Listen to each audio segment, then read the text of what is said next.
Et enfin, ce que le professeur nous disait, c'est que la différence entre le massa et le roussal, nous avions dit au début, c'est que le roussal, il y a au minimum une goutte d'eau qui coule de notre corps, du membre qui aurait été lavé. Alors que le massa, c'est simplement humidifier la partie demandée. Alors certains savants disent que si nous allons faire par 3 fois le massa, c'est-à-dire qu'on va passer une main humidifiée plusieurs fois sur un même membre, alors ce ne sera plus du massa qui sera fait, mais à la fin, à force de passer une main humidifiée, alors cette main va se mouiller directement et il risque d'y avoir des gouttes d'eau qui vont s'égoutter de ce membre. À force de passer quelque chose d'humide à un endroit, alors il y aura de l'eau qui va se réunir, beaucoup d'eau.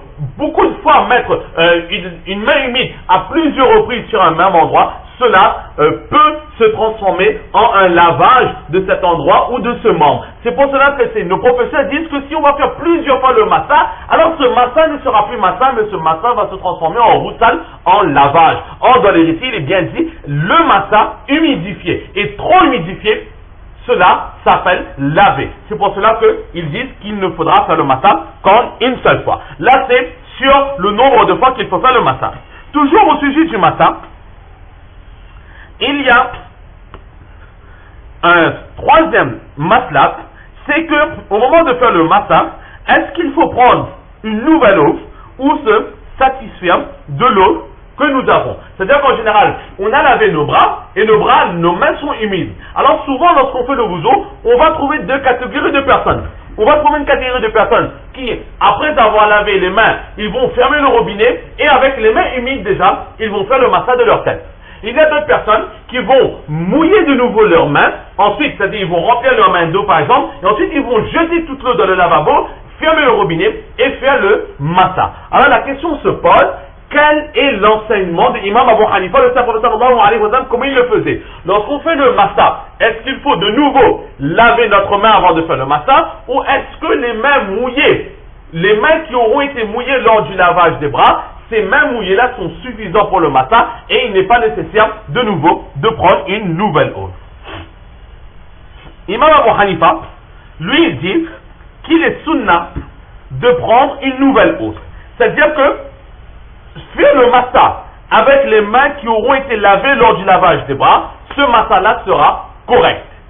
Ce massa sera correct, mais il est sunna de remouiller les mains pour le massa. Mais ce n'est pas obligatoire. Et lorsqu'on dit remouiller les mains, cela ne veut pas dire, comme souvent on voit chez certains enfants ou même chez certains adultes, qu'ils remplissent leurs mains d'eau, comme si qu'ils vont se laver le visage, et ensuite toute cette eau, ils le rejettent dans le lavabo. Là, c'est du gaspillage. Mais simplement, mouiller légèrement les mains avec une nouvelle eau, et ensuite faire le massa de la tête. Là, c'est sunna, mais cela n'est pas obligatoire. Contrairement à Imam Shafi'i, Imam Ahmad ibn Hanbal, qui pour eux, il est wajib de prendre une nouvelle eau pour le massa. Ce qui veut dire que pour eux, après avoir lavé les bras, après s'être lavé les bras, si on se satisfait des mains qui ont été mouillées lors de ce lavage pour faire le massa de la tête, ce massa ne comptera pas et donc le wudu ne sera pas valable pour eux tant que le massa n'aura pas été fait avec une nouvelle eau.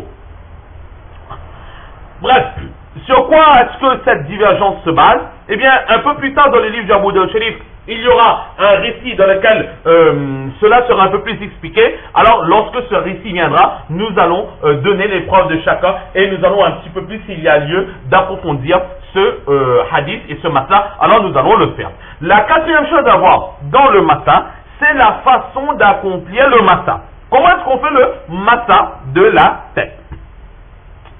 La majorité des savants sont d'avis que le massa de la tête se fait en partant du début du crâne et on prend les mains, on met au début du crâne et on les emmène jusqu'à la nuque. Donc, du devant de la tête jusqu'à l'arrière de la tête. Mais il y a d'autres personnes qui ont donné d'autres enseignements. Par exemple, il y a l'enseignement que nous venons de donner, c'est-à-dire du début de la tête jusqu'à la fin de la tête, c'est aussi l'enseignement des 4 imams, Imam Abu Hanifa, Imam Malik, Imam Shafi et Imam Ahmad ibn Hanbal alayhim rahmah. Mais il y a d'autres savants, tels que Waqi' fils de Jarrah, qui lui dit que le massa ne se fera pas du début du crâne vers la fin du crâne, mais en partant de la nuque, on met les mains directement au niveau de la nuque et on les ramène vers le devant de la tête au niveau du front. Nous disons qu'on commence du front et on termine à la nuque. Lui, il dit qu'on commence depuis la nuque et on va vers le front. Mais apparemment, c'est la seule personne qui donne cet enseignement. Où est-ce qu'il a pris cet enseignement? Allah seul le sait.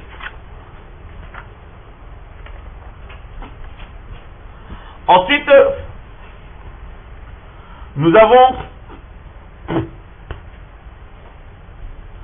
un troisième enseignement qui nous est donné par Hassan Basri radiallahu ta'ala, qui dit que lui, Hassan Basri, il dit que le massage de la tête se fera en partant du milieu du crâne. On met la main au milieu du crâne et ensuite on ramène ses mains au niveau du front.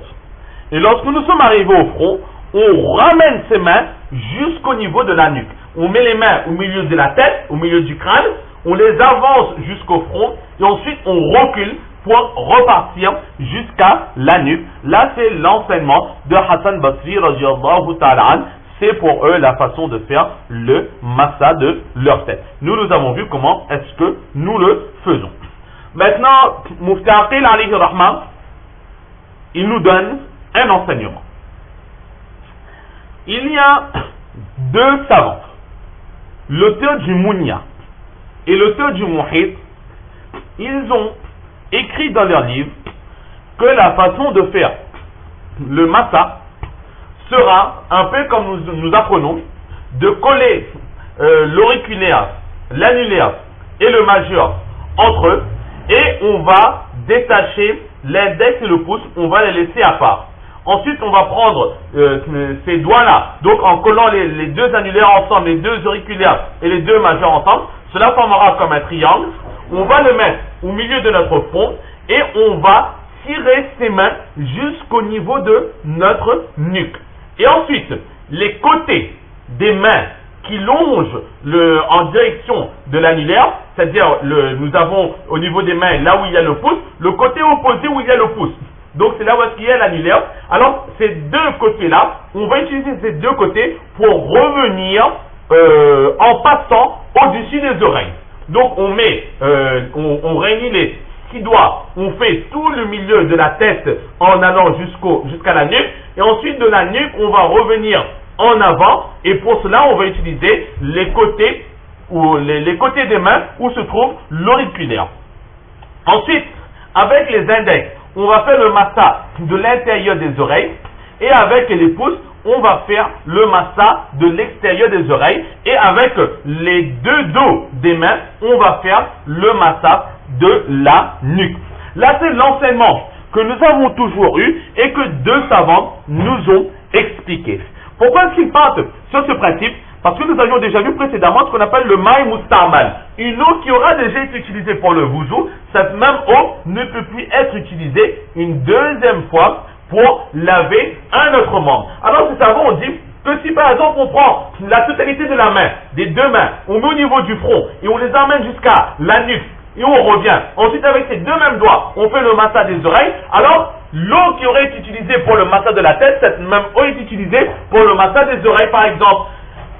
Et là, ils considèrent cela comme une ressemblance avec l'eau mustamal. C'est pour cela qu'ils nous ont donné cet enseignement. Mais d'autres savants ne sont pas d'accord avec cet enseignement.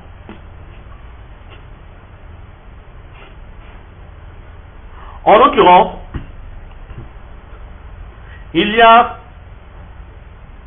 Muhaqqiq ibn Humam, qui est un éminent savant sur l'enseignement de l'école de la jurisprudence d'Imam Abu Hanifa alayhi rahman, un très grand savant qui lui va à l'encontre de cet enseignement. Il n'est pas le seul, il y a d'autres personnes qui le suivent.